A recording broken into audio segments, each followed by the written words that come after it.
What T-shirt is that, Jack? Doctor Strange. Oh, Nice. Yeah, it's like the silhouette and the name spelled out I in the thought cape. it was like, something kung fu style. I'm a It's big like a fan kung- of silhouette art, so that's pretty dope. How is that? I got a Doctor great Strange? bit.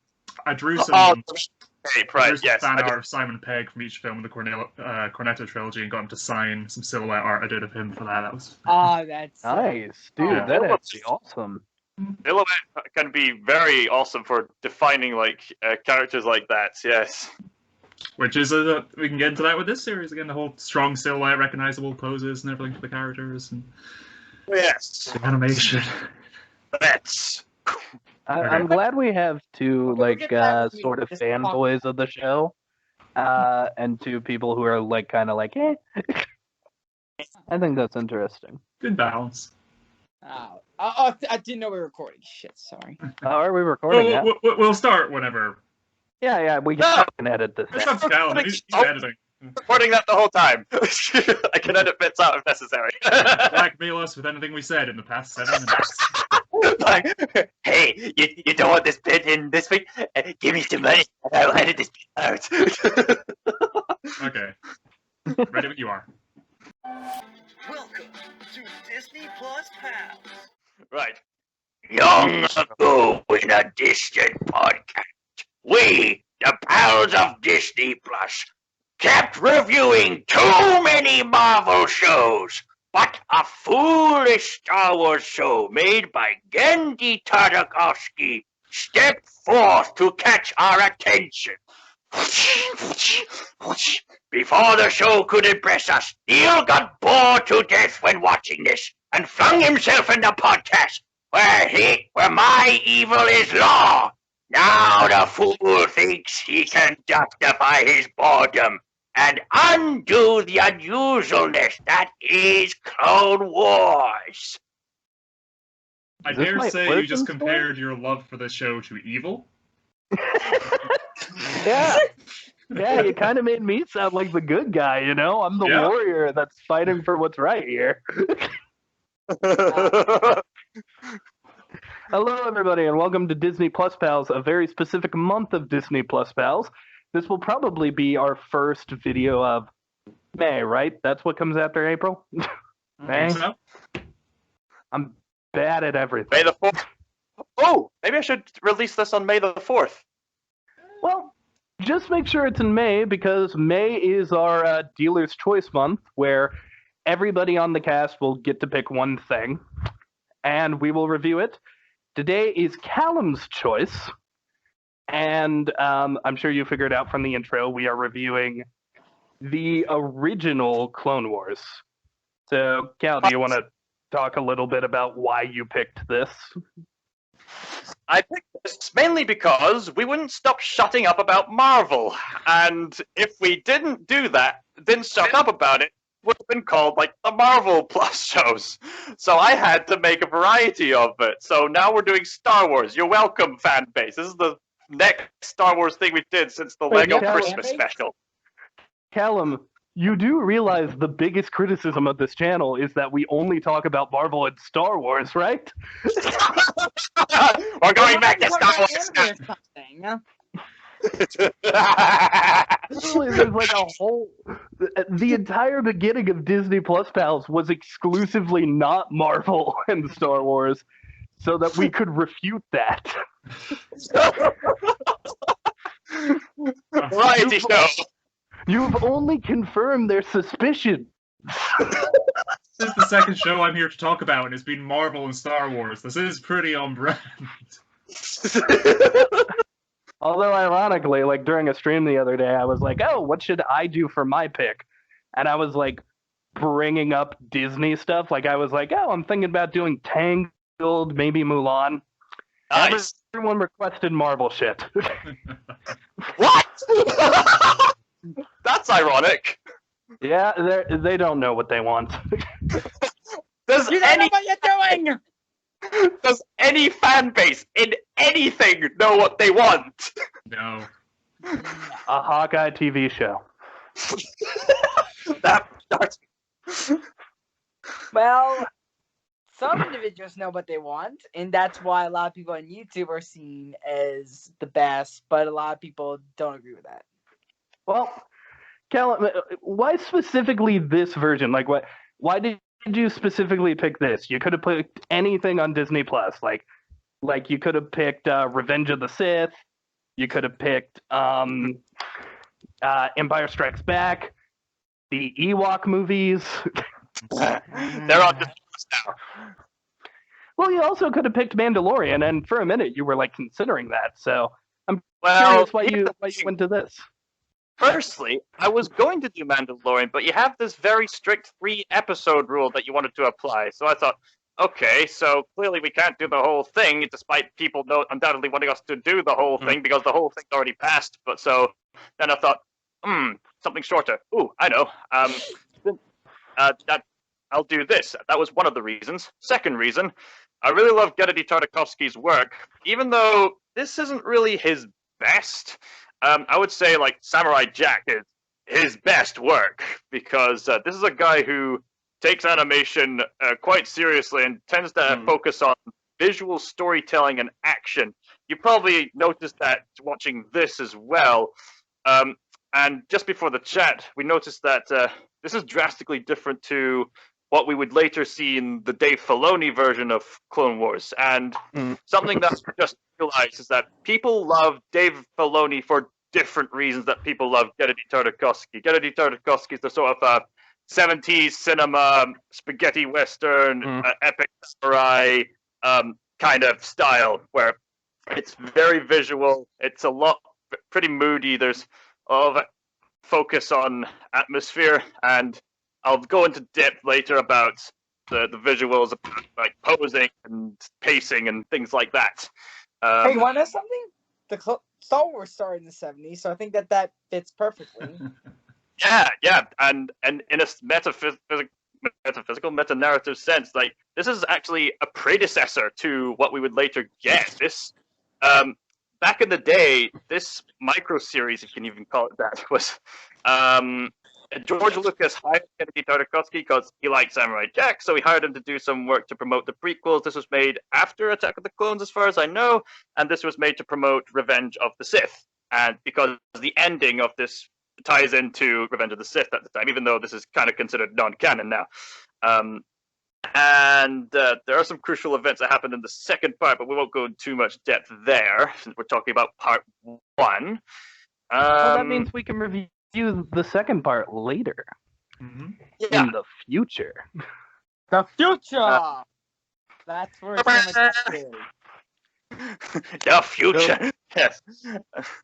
Remember, future Neil, if you like the second part, you have to say something nice about Calum at the beginning. That's precisely right. Yeah, I don't know much about the creator here. I know he made Samurai Jack, and clearly his work is kind of spoken for itself. Like, there's Samurai Jack stuff all over conventions. There's a huge fan base for this show specifically. And, you know, say what you want, it did leave an imprint on the Star Wars mythos because it introduced a lot of the characters here.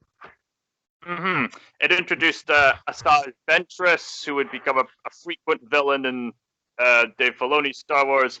Oddly enough, this introduced General Grievous, and a lot of the fans keep raving on about, oh, he was so much scarier and cooler in Gennady Tartakovsky's version. He's a complete wuss in the other versions he's in. But I have something to say, but I'll say that in the Clone Wars version when we get to that, when we get to the Filoni.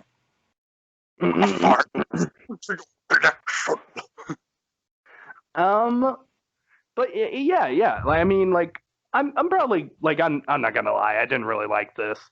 So I'm probably gonna be mostly negative, but the animation in this, like, I'll compliment it straight out. It's great. It looks awesome. I think there is an issue with some of the fight scenes, but besides that, I think the show itself looks great visually. I love the jagged angles and stuff like that. It's very, like, it's not really Star Wars, but it's still very cool. I have one thing to say. I wish that, you know, the other Filoni version was 2D animated like this, but not in the same way. You know, I I don't know. saying that Maybe Gennedy Tartakovsky needs to team up with Dave Filoni. They'll make art. I think you would have asked a younger Neil would have agreed with you. But now that we've seen what they can do with that CG, especially with the Disney Plus budget that they did with the final season of Clone Wars, Oh yeah. that looks beautiful. no, it looks beautiful. So- I know.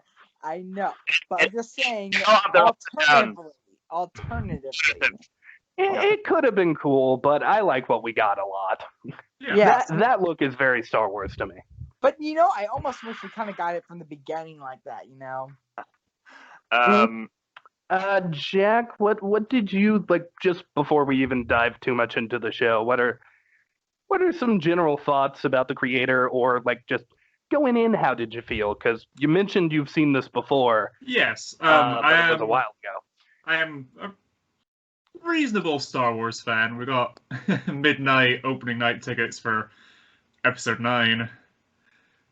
Ooh. You fool! I know, such a waste of money. But no, it was a fun experience. But no, this show, we'll talk about the sequels another time. It's really good. I prefer the Filoni series overall, but I'd argue that there's no point arguing which is the better because they're so different. Filoni's had, was it 7 seasons? No, it's actually yes. This has 2 hours of content, so this is like 4 episodes of Filoni's. Yeah, it's not even a fair competition at that point because, like, you know, like even if like, let's say these two like had like a similar amount of episodes, then I think you could judge them hand in hand. I don't think you can do that here. Here, there's just so much more from Filoni. It's not even a contest. They had more time. Mm-hmm. Yeah. And they can also dive into more themes and more stuff like that, you know. Mm-hmm. Well, and more dialogue. Yeah, more dialogue. Yeah, Tartakovsky's all visuals, get straight to the point. Less of the boring dialogue. Simple thinking, you know. Simple. He's a more simplest. He's a minimal filmmaker, and you'll notice that when watching Samurai Jack, he has a very less is more type approach of filmmaking. I dare say that's one of the interesting things about Tartakovsky is I think that's changed. If you follow his career, you know, starting off with your Powerpuff Girls and your Dexter's Laboratory back in the day, and then working his way through Samurai Jack, this, up to then the Hotel Transylvanias, which is just constant. There's so much happening there when you can finally move the camera in a 3D space, a 3D environment. Whereas here, it's 2D, it's traditional. And then now you go into Primal, which is his current show, and again, that now has the more dynamic camera movements and everything because he's had that experience. He's continuing to grow and develop, which is the great thing about him. He's not stuck in his ways. No, 2D, traditional, we're doing it. I'm scanning in my post-it note storyboard onto my computer and everything. No, he's moved on. Not that storyboarding and post-it noting your ideas isn't a good idea. I have one thing to say. Yes, good. But it's kind of a shame with Genndy Tartakovsky, you know, 2D animation will always be associated with Genndy, and that he's just going to another medium of the same medium.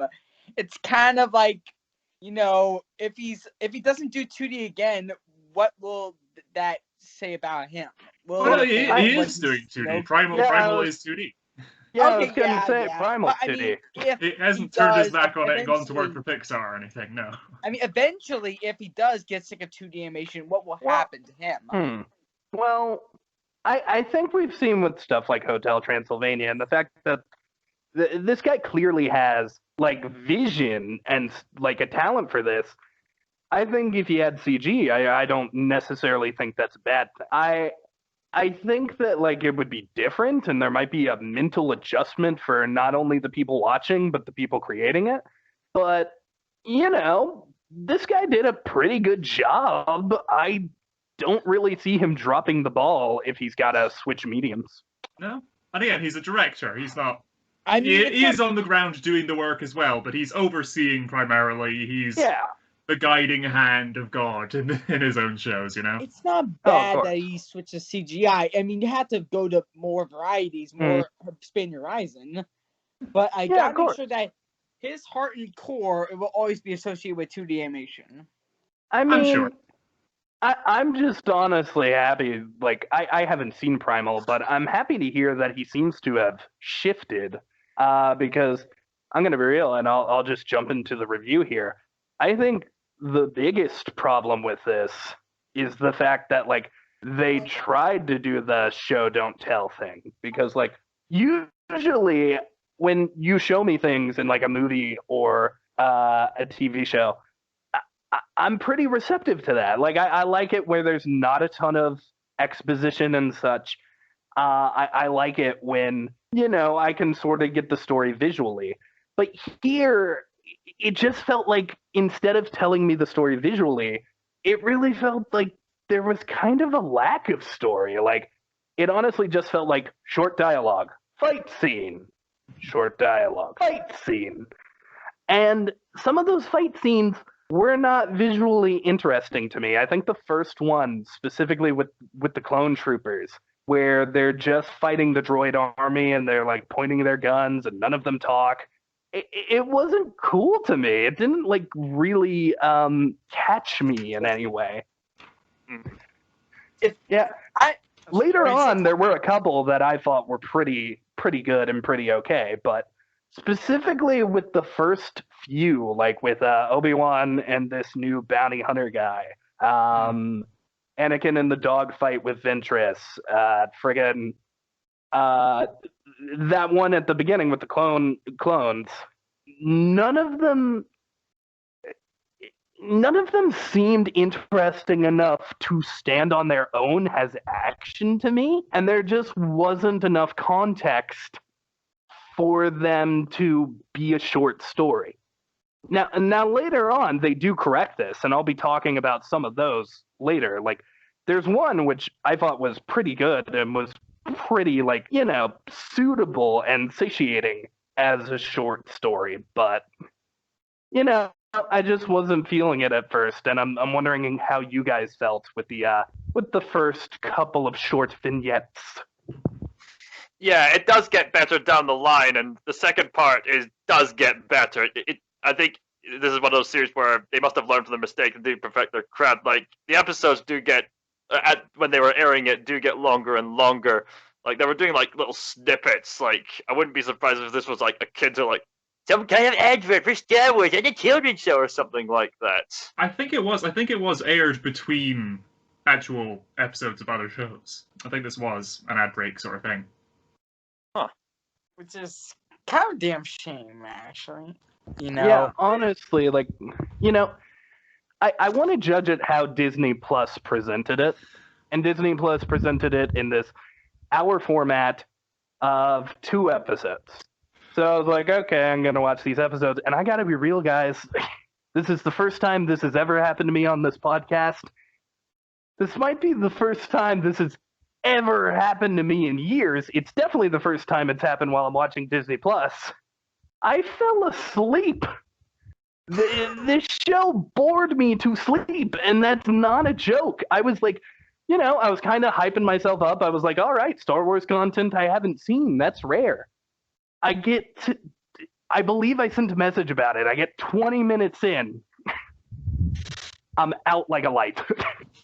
I wake up 2 hours later, and I'm like, huh? What?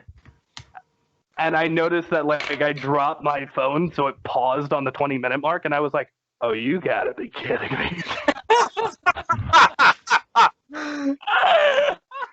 It was weird, dude. I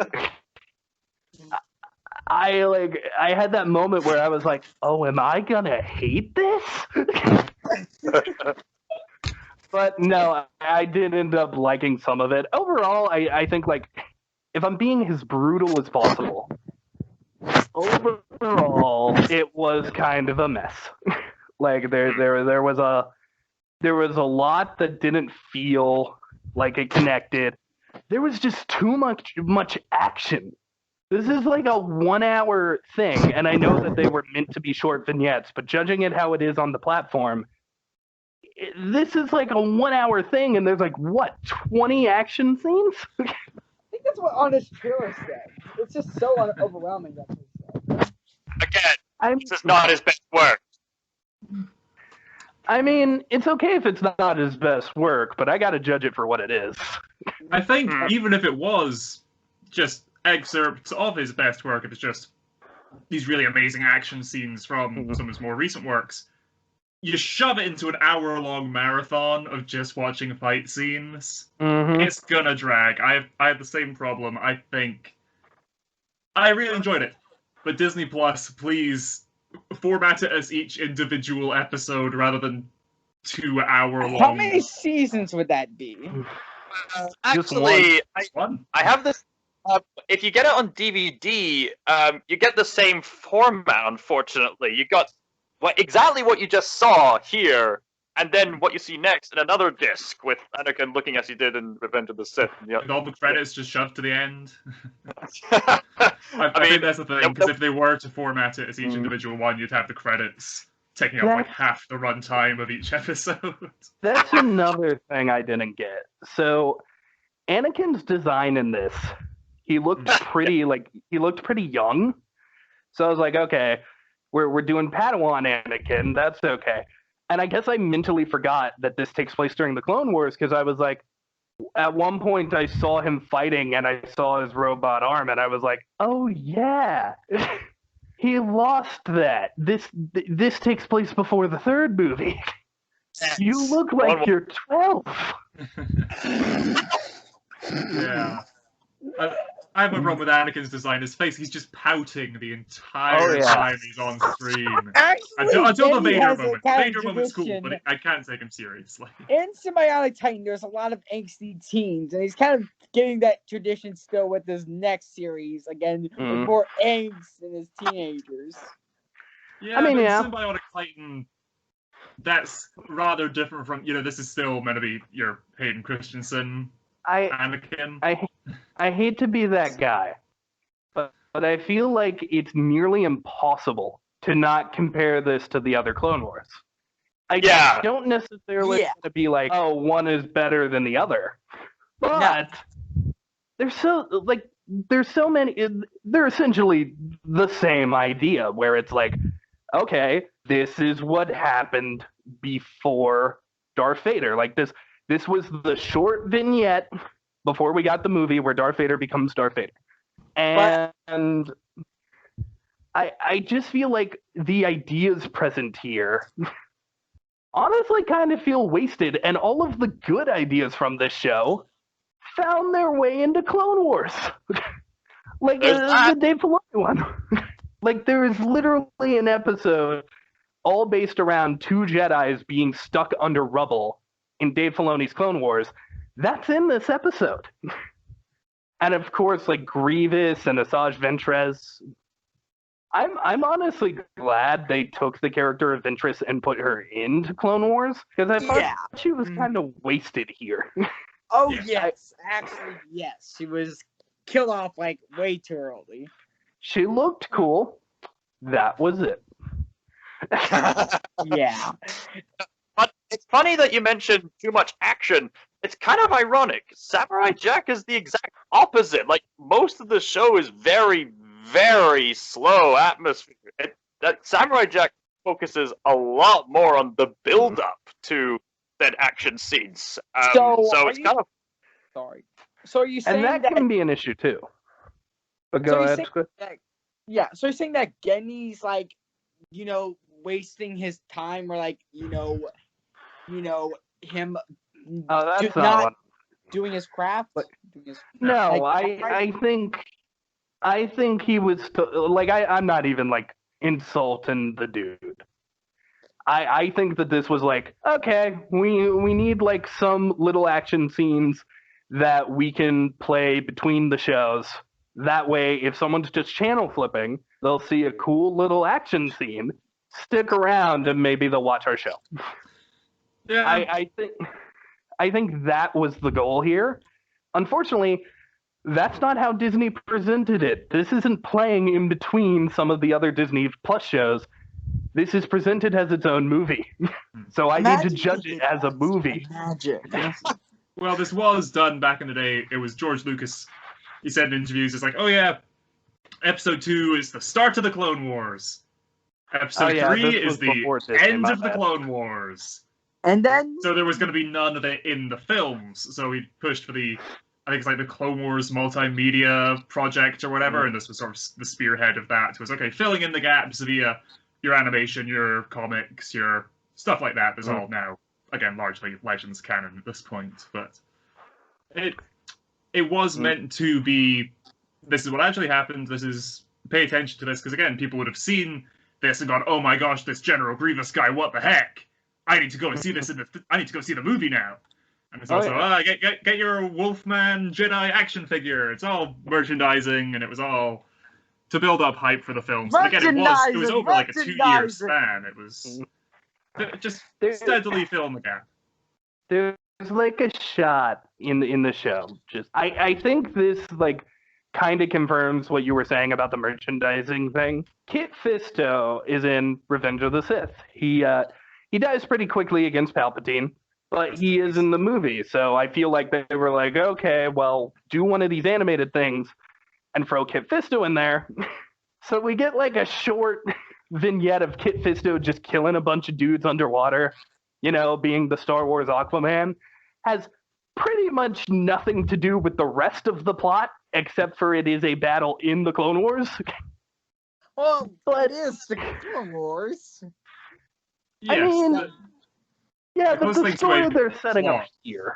Yeah, the plot here is the whole taking over this city with the banking clan thing that Anakin and Obi-Wan are doing, but Anakin's doing the space fight. It's like, oh yeah, and then Ventress shows up, so we have an episode explaining Dooku hiring Ventress. It's like, okay, yeah. Okay, interspersed with the main plot, you have and here's Yoda going to Ilum, and here's what's going on with these different stories and different characters just in amongst the main plots, which I did find a bit distracting, because it's, let's do this episode, and then cut back to it. And the ones that felt the least connected were Kit Fisto, Mace Windu, and kind of that whole shit going on with, like, I forget their names, they're in the Clone Wars too. One of them actually turns evil. Yes, Luminara and Barriss. Oh, yeah! Ooh. Exactly, you forgot. And Luminari, Master Luminari. Barriss turns evil later. Spoilers. Was she evil? She was disagreeing with the bureaucracy of the Jedi Council and had lost their way. And also, she killed her friend and tried to kill Anakin and tried to frame Ahsoka. Had she killed Anakin, there wouldn't have been Vader. I think there's an argument to be made here, Jack, but she bad guy.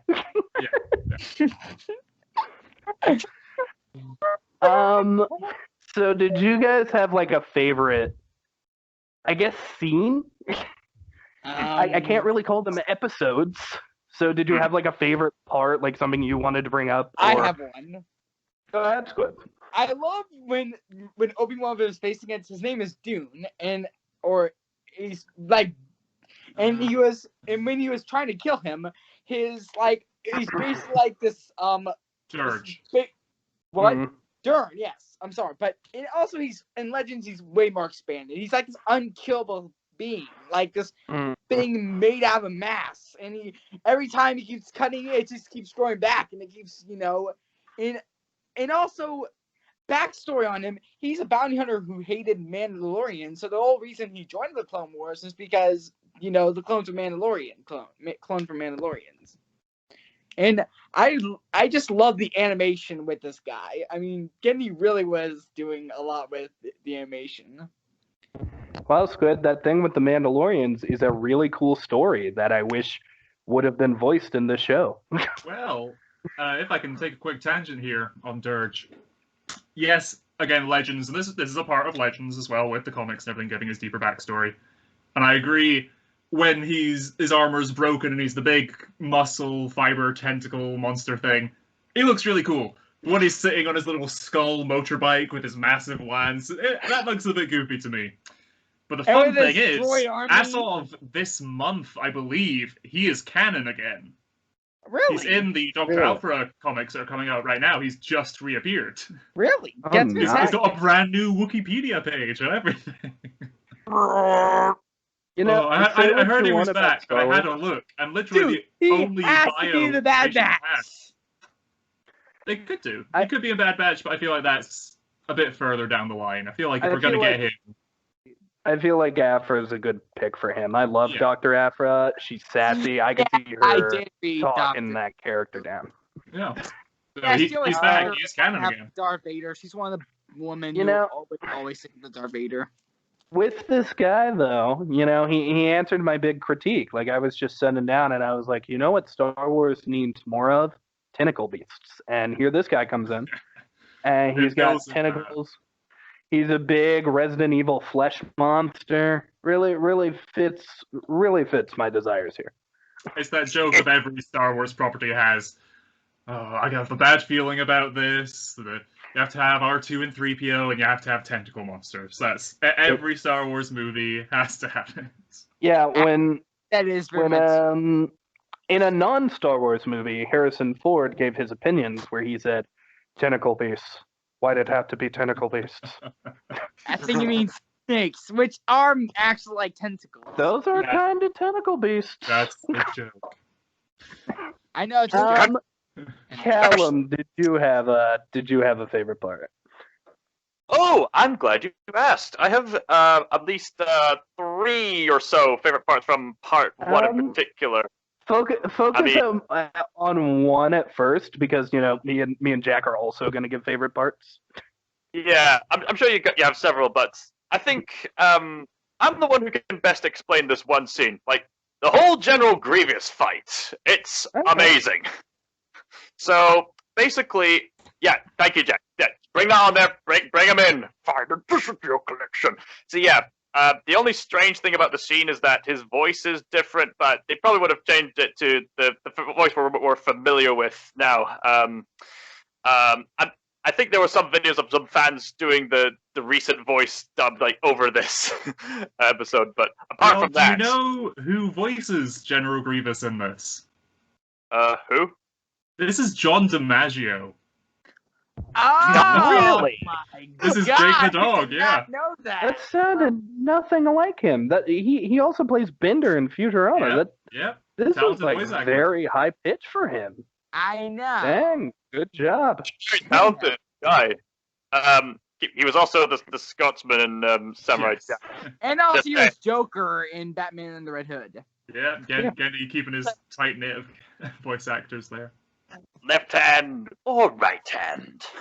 Nah, I'm just gonna keep beating up with this crowbar. Anyway, not just doing the voice impression. So I'll do the scene justice. So Jedi are fighting. Soldiers are overwhelming them. We see a weird cybernetic hand go up.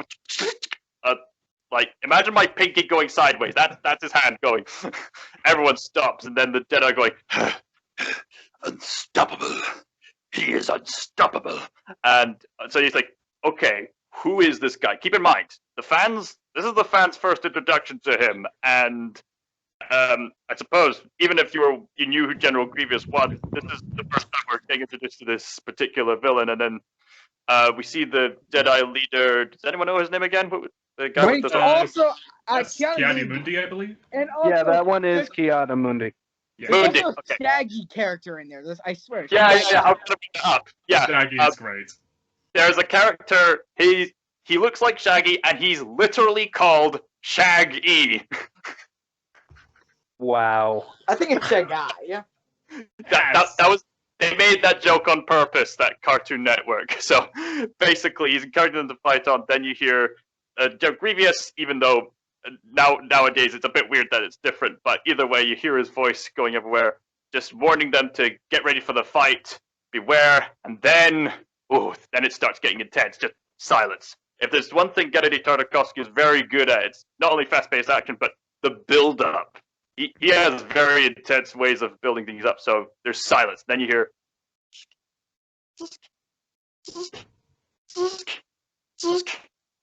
Everyone's sweating. Get ready. Mundi is saying, right, steady. Steady.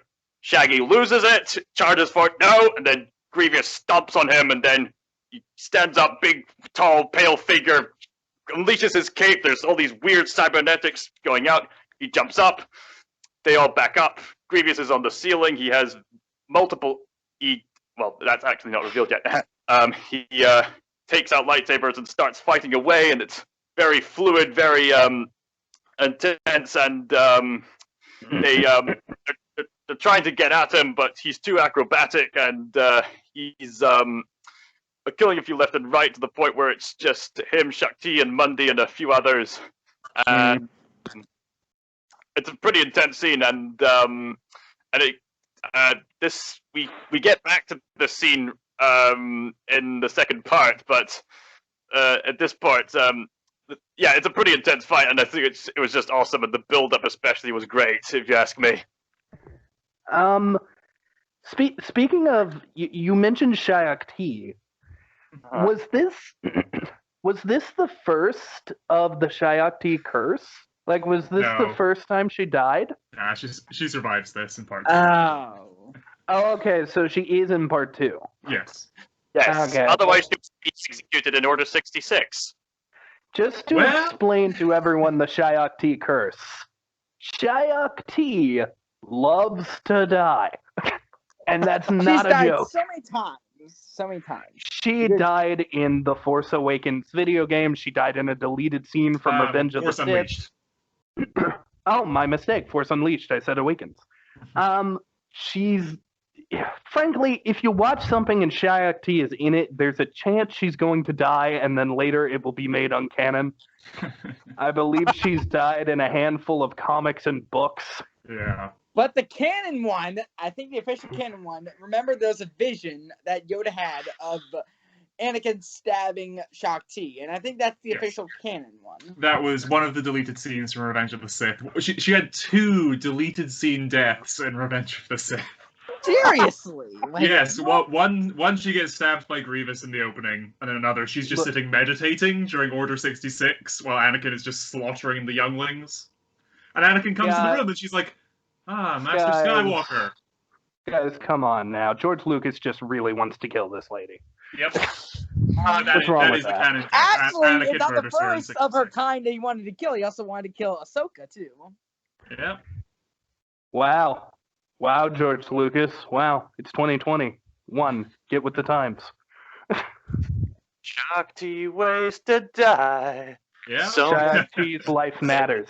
George Lucas. What is it up with the species of people that he wants to kill? So many ways to die.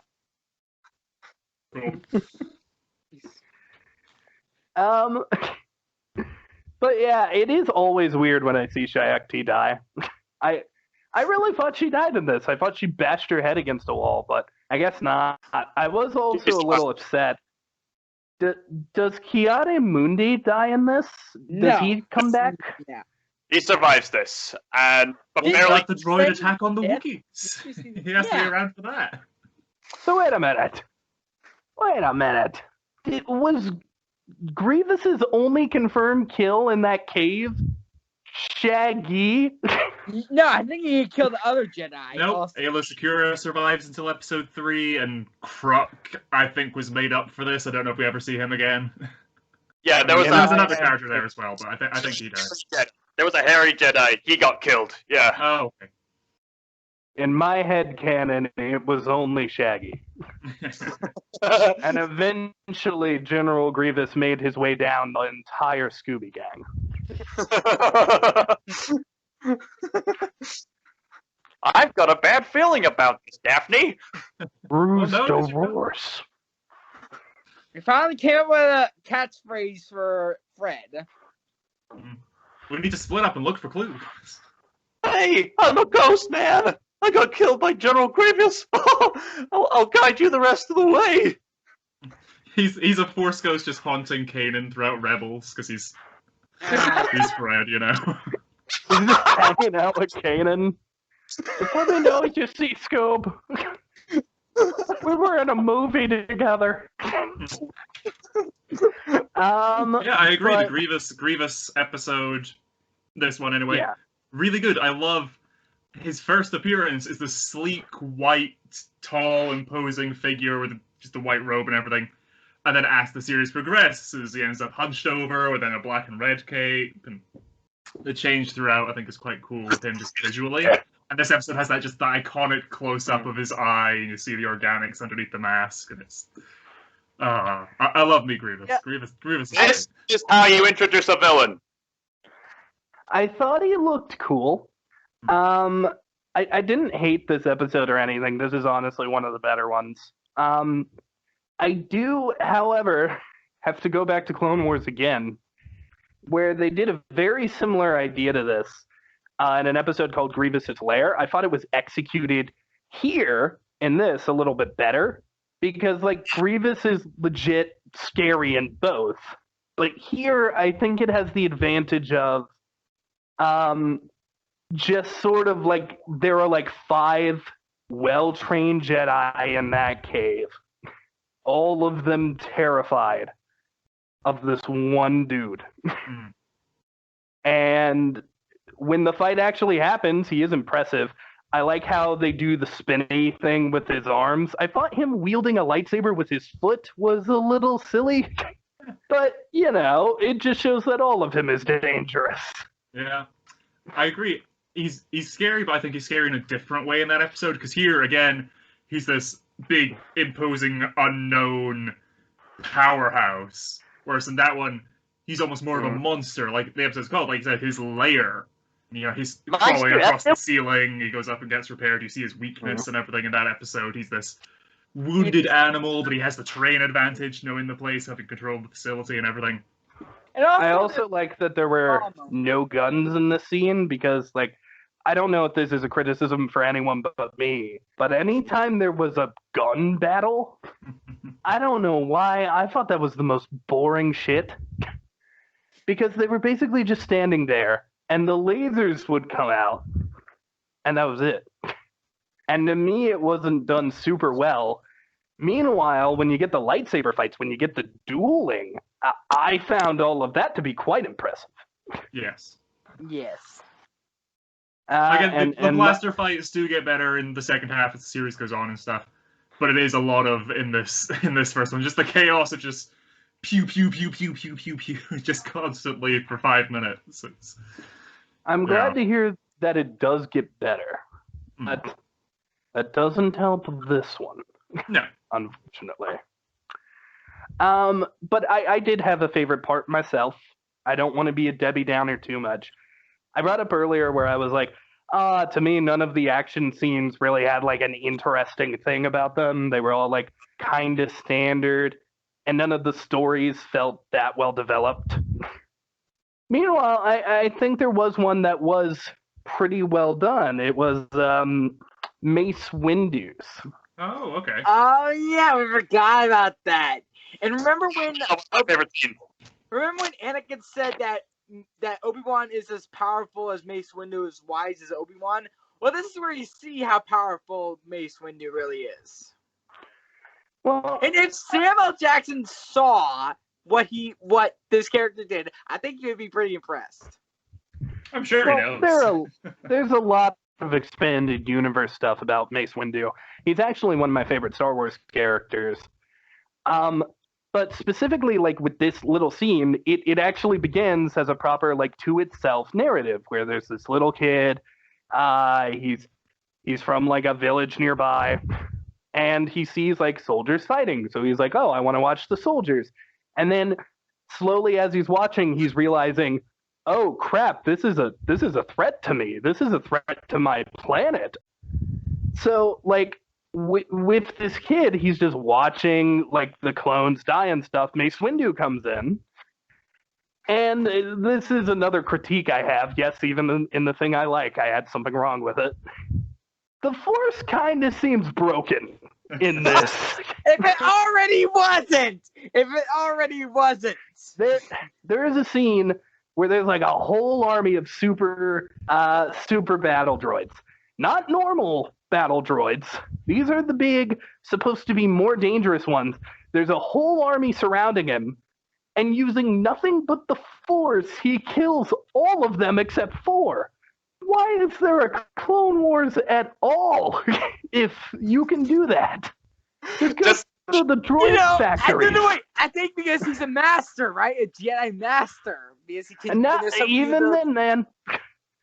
Like, Yoda's more powerful than Mace Windu. And if Mace Windu can do this, imagine if we got, like, him, Obi-Wan, Yoda to all go to, like, a droid factory and just ace it from the inside. You mean like in episode 2?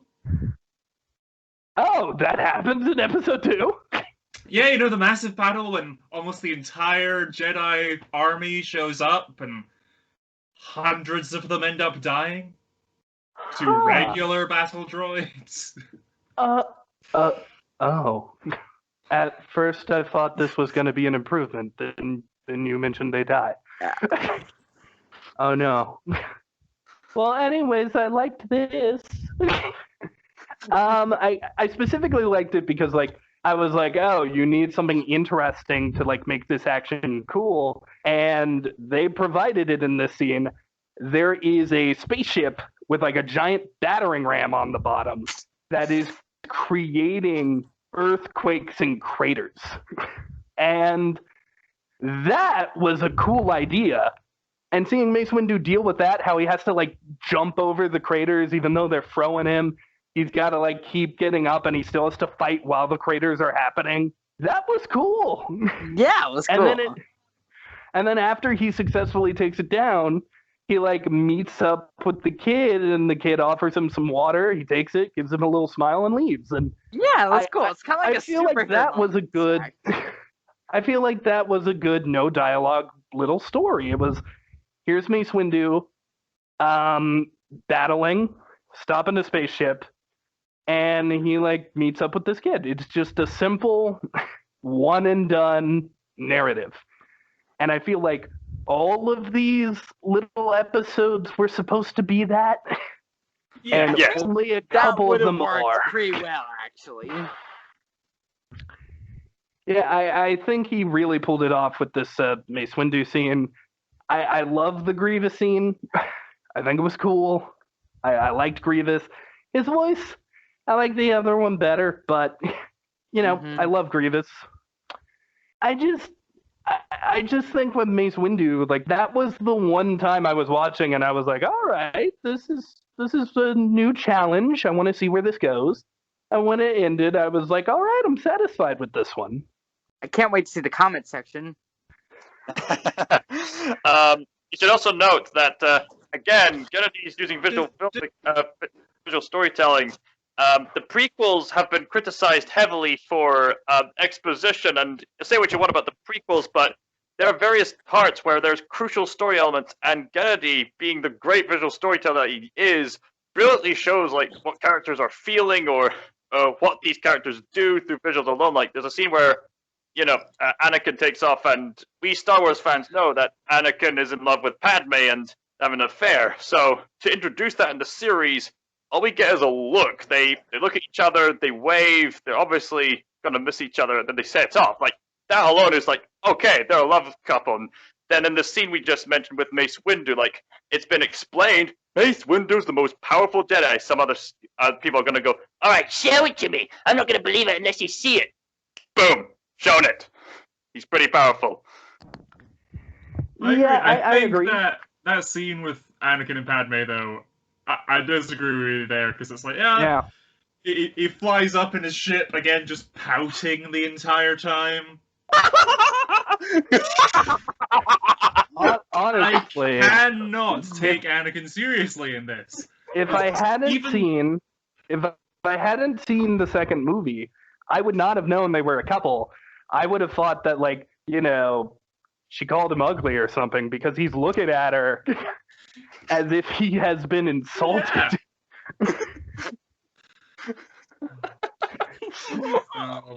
I mean, this Anakin, and I think it's not Matt Lucas, the British comedian and stuff. It's some other Matt Lucas who does the voice of Anakin in this. He does a good job sounding like he does in the movies. It's the whiny, annoying, unbearable Anakin. So he's staying true to that. Top notch.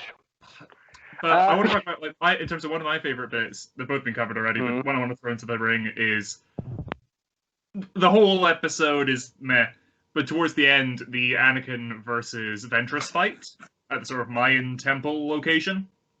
Specifically, Actually, when that was on Yavin 4. Oh, nice. Oh. Well, it's when they start tying in the sort of Vader ideas, and he takes up the red one with his robotic hand and everything. And you get that. Okay, that's all really cool. I really enjoyed that, and that's the one time I like Anakin in at least the first half of this. But then, what you were saying earlier, Calum, about the his use of silence and stuff, I agree overall, yes. But there's quite a lot of moments throughout this series, at least this first half again, where everything just stops and is silent and nothing happens for absolutely no reason, other than perhaps to fill out the runtime a little. For example, Ventress falls off the cliff, screams, Anakin just stands there in silence. He's not thinking about something. He's just standing there pouting, holding a red lightsaber. And then he shouts. He's like, ah! Why? Why? I hated that. When he yelled, I literally was sitting there like, why? Why are you doing this? If he would have done it right after he knocked Ventress down, I guess I would have got it.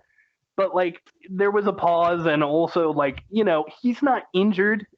He doesn't have any cuts on him. He's fine. You're fine. I think you I know the won. context of the scene. No.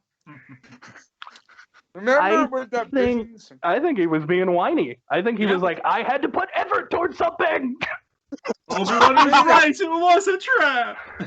Remember when Qui-Gon and Yoda and Obi-Wan were seeing it's kind of they were seeing him go towards the dark side more, and it's kind of his anger, and him showing off his anger that he's going towards the dark side more. I know. I'm sorry. You know what would have been more effective, though, and would have played into the visual storytelling thing? What if, while holding the red lightsaber right after he kills Ventress, what if he smiled? What if he just let out a smile, I'm glad I did this.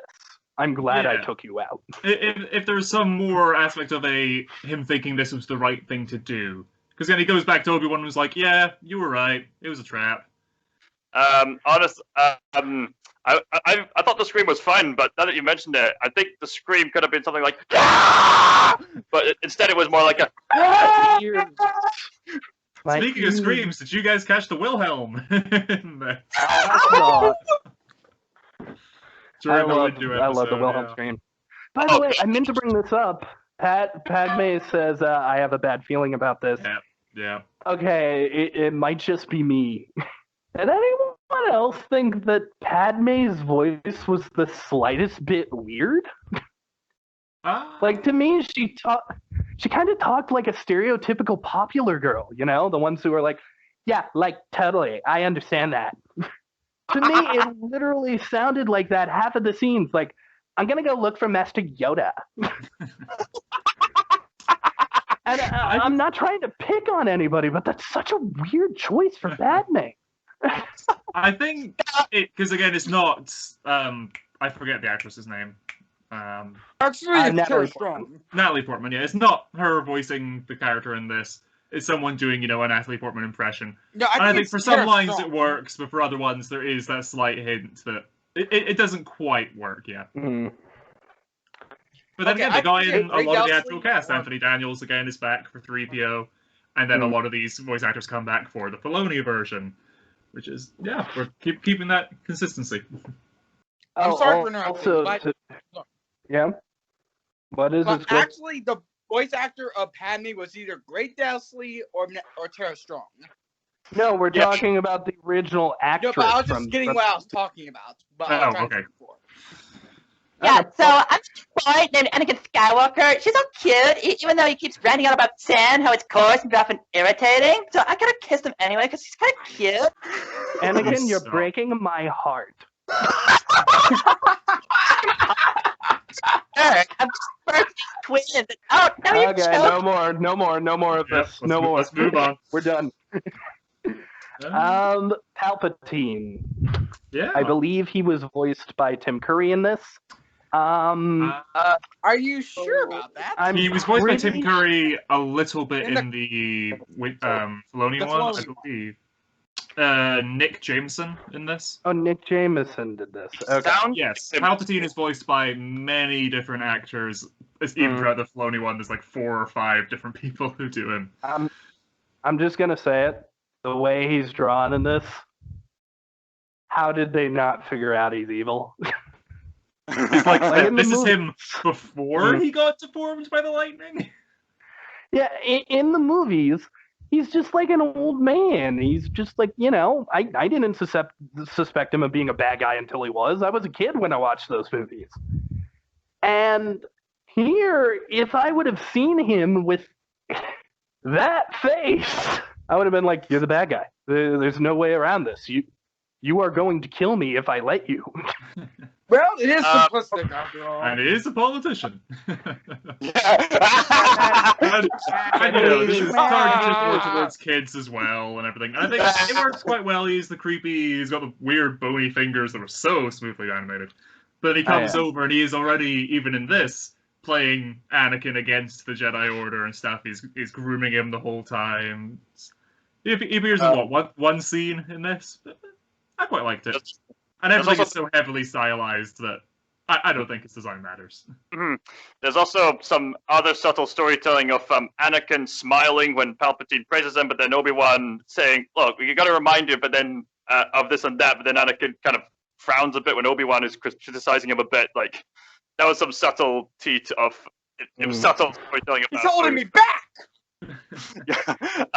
Subtle might be giving it a bit too much charity. It is storytelling. It is there, but you're watching a smiley face emoji turn into a frowny face emoji. It's just a character's expression. Yeah. I mean, it's not bad. But Don't praise it too much. Here's the thing. I get that this guy is supposed to be like a visual storyteller, and I understand that. But if this guy is praised as a visual storyteller, I should not have fallen asleep.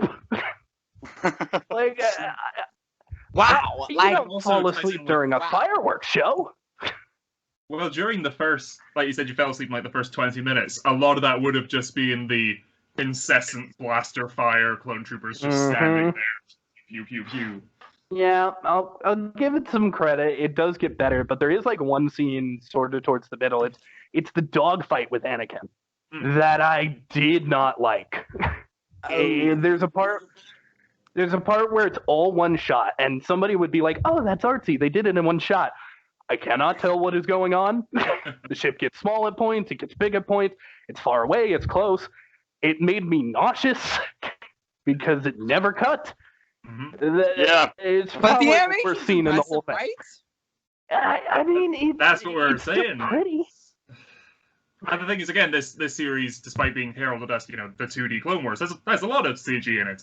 All the dogfights and stuff, all the ships and everything here are CG. The lightsabers are CG at points. It's nice. Cell shaded. Yeah. yeah, like during the Ventress fight when Anakin's saber gets knocked from his hand, it's a CG model bouncing down the steps. Wow. But I think that point about that shot not working for you, Neil, I agree. I did like it. The idea of the one shot being artsy. I think the mysticism around doing things in one shot isn't so much that, it's that it's just so much more effort to do that.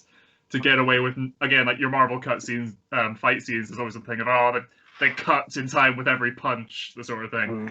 Because it's so much harder to do it all in one go.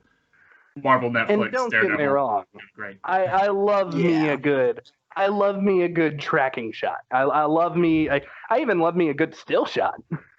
But here, I don't think it was executed well. Yes, because I think it is, because it's, again, 2D, it's on a 2D plane, the camera doesn't move too much, and you've got these ships doing these crazy things amongst the space battle. Because, if you play any, Star Wars space dogfight game, one of the Lego games, for example, when you're flying around in a Jedi starfighter in between two ships that are fighting and everything, you're moving through the 3D space. It's a lot easier to sort of understand, whereas just the black void of space with the ships doing things in front of it, or the wall of a ship. It doesn't quite work as well. Some of the shots in the dogfights do work, where they're like zooming along the edge of ships and stuff, and it's all the greebling flying past looks great. It's almost a product of its times, because it's early 2000s as well. There is one last thing I wanted to bring up. It's my last note. And I did have to take notes because I found myself forgetting the show while watching it. So after this, we can go into final thoughts, but there's a scene where they're on Ilum. And essentially, you don't know about Ilum. Ilum is where the Padawans go to, like, make their lightsabers. It's this big ritual. There are episodes of Clone Wars about it. There are so many comic books about it. Quick question: Is this Luminara's monologue? Yeah. Oh, no, not Luminara's mom. Okay.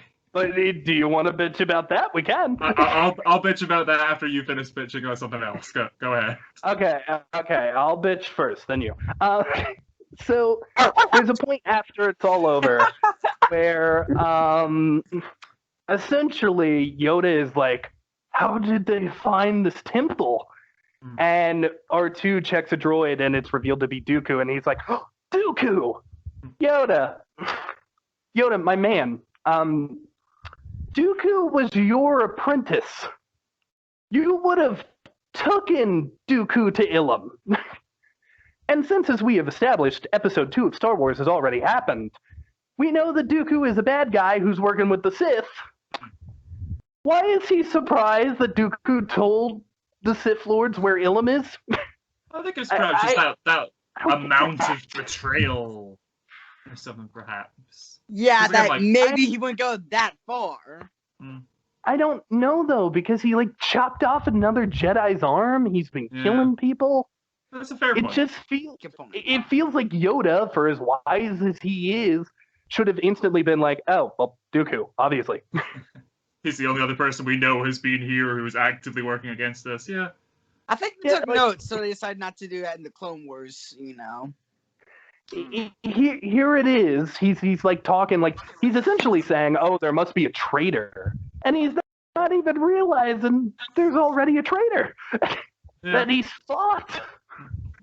I don't know. Maybe that's a good point about them not doing that in the Filoni one, Squid. That they keep around Ilums and get more utility out of it in the story rather than in this version. If this version had kept going, it's Ilum's been compromised. What are we gonna do? Instead, in the Filoni one, you go there a few times again. Cal Kestis goes there and Fallen Order. They keep it around as a location rather than. And then it eventually becomes Starkiller Base. Oh, come on! Oh. The sequel trilogy exists, Squid. We can't change it. I'm ignoring it. I'm not saying it doesn't. I'm just ignoring it. So yeah, I've got two other little things on that episode. Okay, these droids can turn invisible. Okay, cool. But it's a snowstorm. How you'd see all the snow on them? You'd see the footprints in the snow. How are they staying invisible? Are they turning the snow around them invisible too? Also, shout out to Padme totally being willing to sacrifice C-3PO. Oh, yeah. Hey, that's the thing. thing. Go get my coat.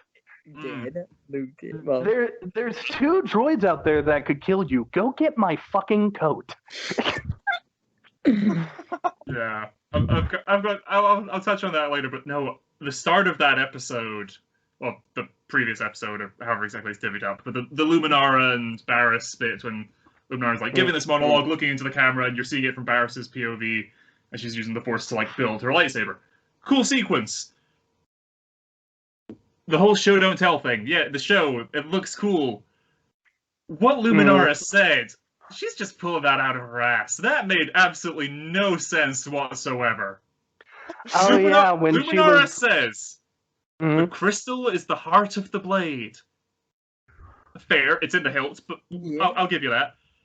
The heart of the crystal is the Jedi. The Jedi is the crystal of the Force. The Force is the blade of the heart. You know, this kind of sounds like the High Republic shit. I'm expecting, like, it to be like some smooth, like, slam poetry session and everyone just to snap their fingers along and tip the fedora, you know? What? Yeah, The that's Jedi very are the much what it crystal of the was. Force. Oh, I'm so glad they got better. That is very. It's very close to midichlorians, that line for me. Midichlorians know is making what it way too scientific, and that monologue is making it way too abstract, and it But makes no thank sense God whatsoever. the Clone Wars kind of explained the midichlorians, you know. What's weird though here is it's basically hippie talk. Yeah. What she's saying right now. There's the living force, the cosmic force, and Illuminarum making stuff up. The Jedi Force hippie. is the crystal, man. The crystal is the Jedi of the heart. The heart is a sword. Yeah, she's portrayed so brilliantly in the floaty one, and that's for the better. Crystal that we inhale, man. Oh, Jedi's are crystal. And an interesting Dude, point I you want to gave pick so up, dumb. taking off your point about the abuse of 3PO in this episode. Yeah. He's like buried in the snow and no one helps him up and stuff. Point Yoda, I think I think quite you interesting. spoke crystal, man. No wonder you didn't You recognize hippies dude. gave your so Hey, Jedi dope. guys, calm down. Jack, you were saying? Yeah, so I get 3PO and the droid abuse in this. There's also a fair bit of clones just getting tossed around, necks broken against trees and stuff by Ventress in this. The clones are just fully shown in this series to just be, it's the disposable army that the Republic's using. Which I think is a really interesting comparison to then Episode 1 of Star Wars, The Clone Wars, the Filoni one later down the line, is literally Yoda say, take off your helmets. Each of you are different, you're your own persons, every clone is unique. Whereas, again, here it's just, yeah, they're cannon fodder. I think it's interesting to see how they change the attitude to it, the different creative teams and everything. Quite like it. Arguably, the main characters of the Clone Wars are the clones. Yeah, the clones. And They're don't in forget every Ahsoka, episode. Ahsoka. Well, even with Ahsoka, there are episodes without Anakin. There are episodes without Ahsoka. There are barely any episodes without a clone in it. And, like, you know, we remember some of the clones. I remember Captain Rex. I remember Echo. I remember Fives. I know. Here, there was one guy who had red on his helmet who was annoying me with his blaster. Frodo. That's the only guy I wish he was, developed in the Clone Wars. Fordo, but it's close. Yeah, Fordo. Clone Commander yes. Fordo, Arc 77, I believe. His name is Thordo? Yes. Yep. Oh wait, he was in the Clone Wars. He wasn't. You know what that reminds me of? Remember if he's in Clone Wars, but in Legends at least he like trains Rex. So he's like the predecessor to Rex. You know what that reminds me of though? This is kind of another joke and it's kind of stupid, but I'm going to say it anyways. You know how in different areas of the world people call Cluedo? Yeah, That's us. Now I want that with the Mighty Thor. I want Thor to be called Thordo in different areas of the world. I don't care that joke's dumb. It's mine and I'm proud of it. Fair enough. But it's Cluedo and not Clue. It's Wally, not Waldo. Come on. We'll have a Brits v American debate another time. Originally it was Cluedo. I'll give you that. But final thoughts, everybody? I have one. Not on Cluedo. I have one. Okay. Give your final thoughts and then lead into your ranking. I loved this show for a long time, but now seeing you guys talking about throwing shit at it, I realized that it probably wasn't perfect from the beginning, and it probably is lesser than the Clone Wars that Filoni did. It probably is the least best of, or least of, Gendy's work. Continue your thoughts. Those are my thoughts. Oh, okay. Those are my thoughts. Then what is your ranking, my friend? I'm gonna rank probably, even though I still love the animation, I still love some. I'm gonna say don't let our thoughts drag it down. I was wanting to say, okay, this is our perspective. Give it what you think. Follow your heart. Before, I would have ranked it 9, but I think now with your thoughts influencing me, I think I'm gonna rank it like